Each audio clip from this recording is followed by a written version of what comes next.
Last time we got through the best of the rest of the Nintendo Entertainment System for Volume 4 of Nintendo Power. This week we're looking at the 6 titles for the Game Boy that made the top 10 and top 20, but also didn't get featured in the magazine. First up is Alleyway. Alleyway is something of a clone of Breakout, which, like Arkanoid, changes up the formula in a few ways, but not in a dramatic a change as Arkanoid. The layout shifts aren't quite as dramatic as the first ones in Arkanoid, and you go through each layout 3 times in a row. First stationary, then with the layout scrolling horizontally, and then with the grid slowly scrolling down. It's a competent enough game. It definitely works for gameplay in short spurts, but it's not something that really works for long-term play, and it's definitely not as good a game as Arkanoid. Next up is Castlevania The Adventure. Castlevania The Adventure has a lofty goal, to translate the gameplay of the NES Castlevania games into something portable, and it doesn't quite work. Castlevania Adventure 2 does a few of these things better, and a few things not quite as well as this title, and the Game Boy games themselves fall flat in a few places. First off, I will defend the rope climbing in this game. The developers managed to balance the sizes of the sprite for Simon Belmont with the size of the level environments very well, but as a part of this balance, and because of the hardware limitations of the Game Boy, this means that if the developers were going to use stairs, as in the earlier games, there would be a lot more moments of enemies getting cheap hits due to scrolling the enemies on screen while you are ascending those stairs. Using ropes means that enemies can't scroll on screen while you're on the rope, and you can tell where any enemies are on screen as you are going up that rope. That said, to make the rope work properly, we need to get into the other thing that's missing: sub-weapons.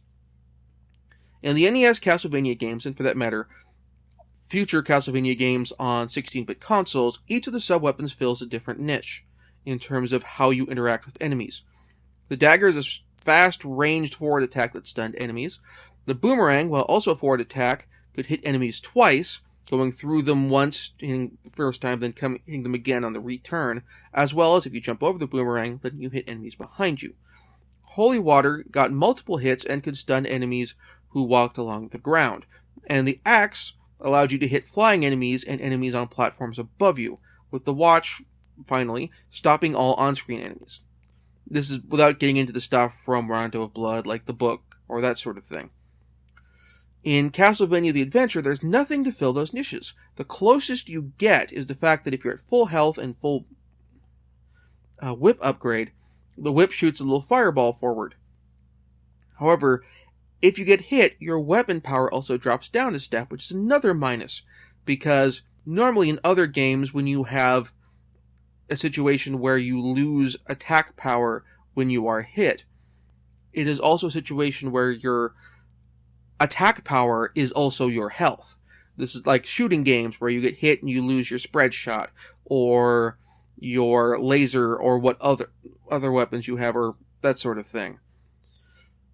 In Castlevania The Adventure, you have a health meter and you have your whip meter, so it creates a death spiral, which is beyond what, well, any of the other Castlevania games do in terms of for how they handle the balance of difficulty and how well you can recover.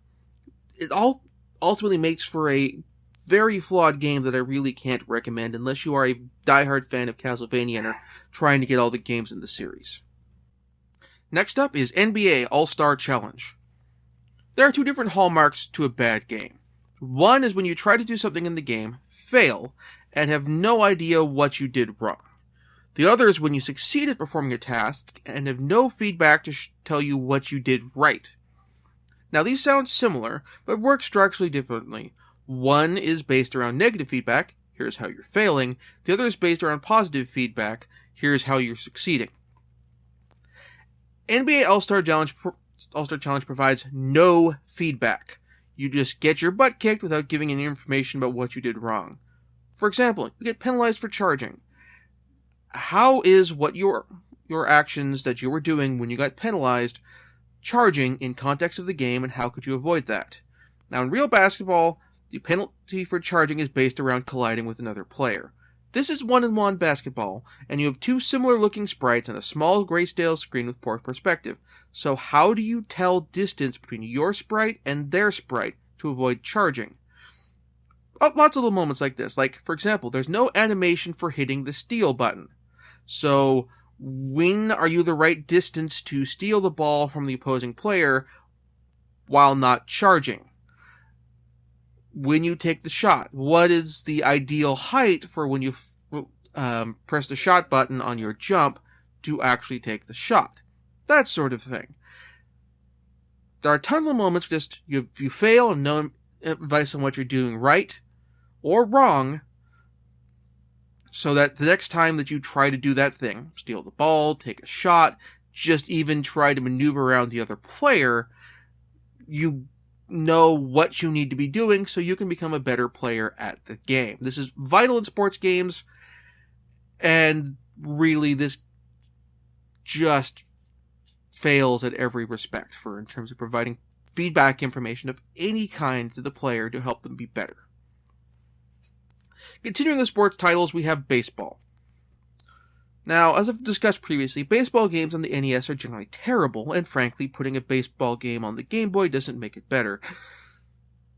And Game Boy Baseball has all the problems that NES baseball games have, with the limited field of view, which in turn makes fielding very difficult, with the added problem that the hardware limitations of the Game Boy also make fielding very sluggish, to the point that the game at some points takes control of your fielders for you, with some but not all pop flies and other hits to the outfield. The problem is, when the game takes control for you, the fielding is not of universal quality.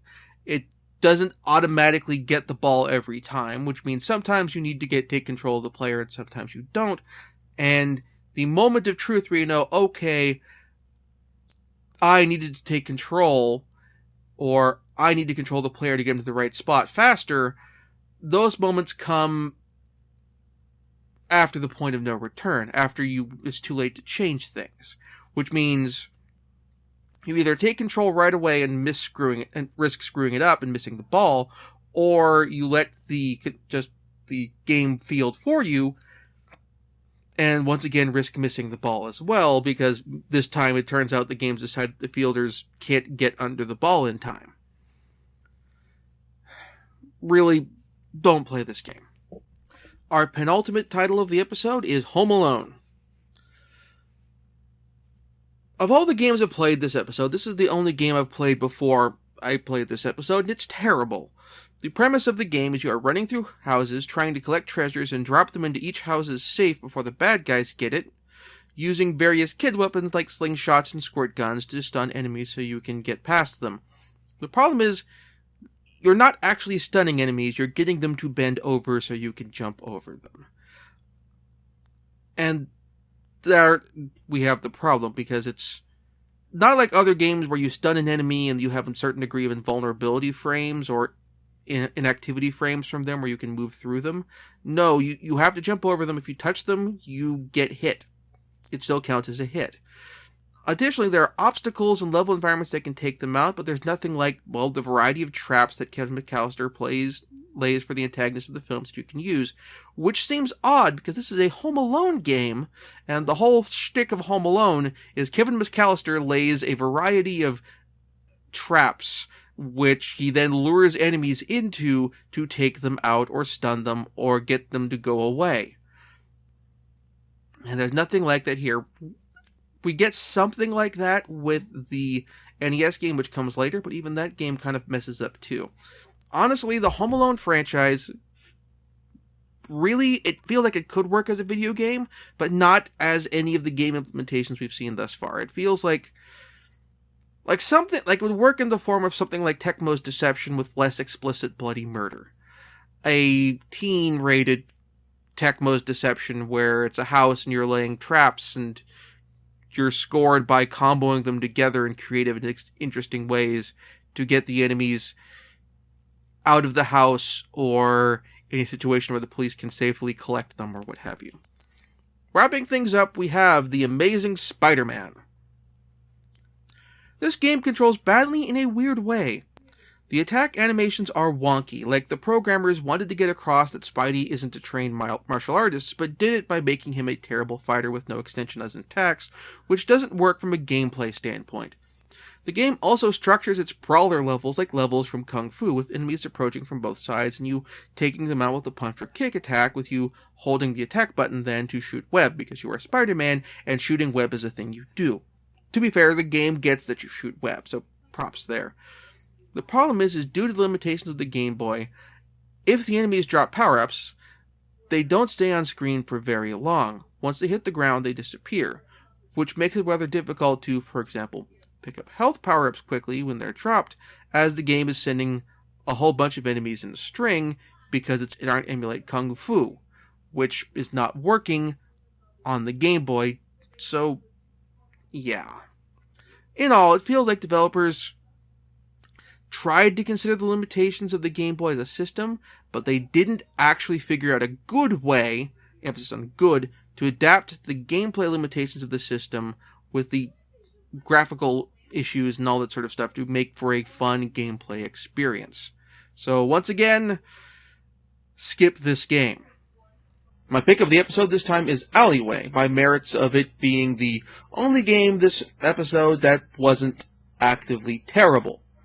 Next time, we start with the first of 2 episodes, taking a look at the titles for the Super Nintendo that made it to the top 20, but which didn't get feature articles in the magazine. If you enjoyed the show, please like this video and subscribe to my channel to be notified of future episodes. If you want to help support the show, please consider pledging to my Patreon or tossing a little money into the tip jar, links to which are both over here on the YouTube channel page. Thank you very much for watching, and I will see you next time.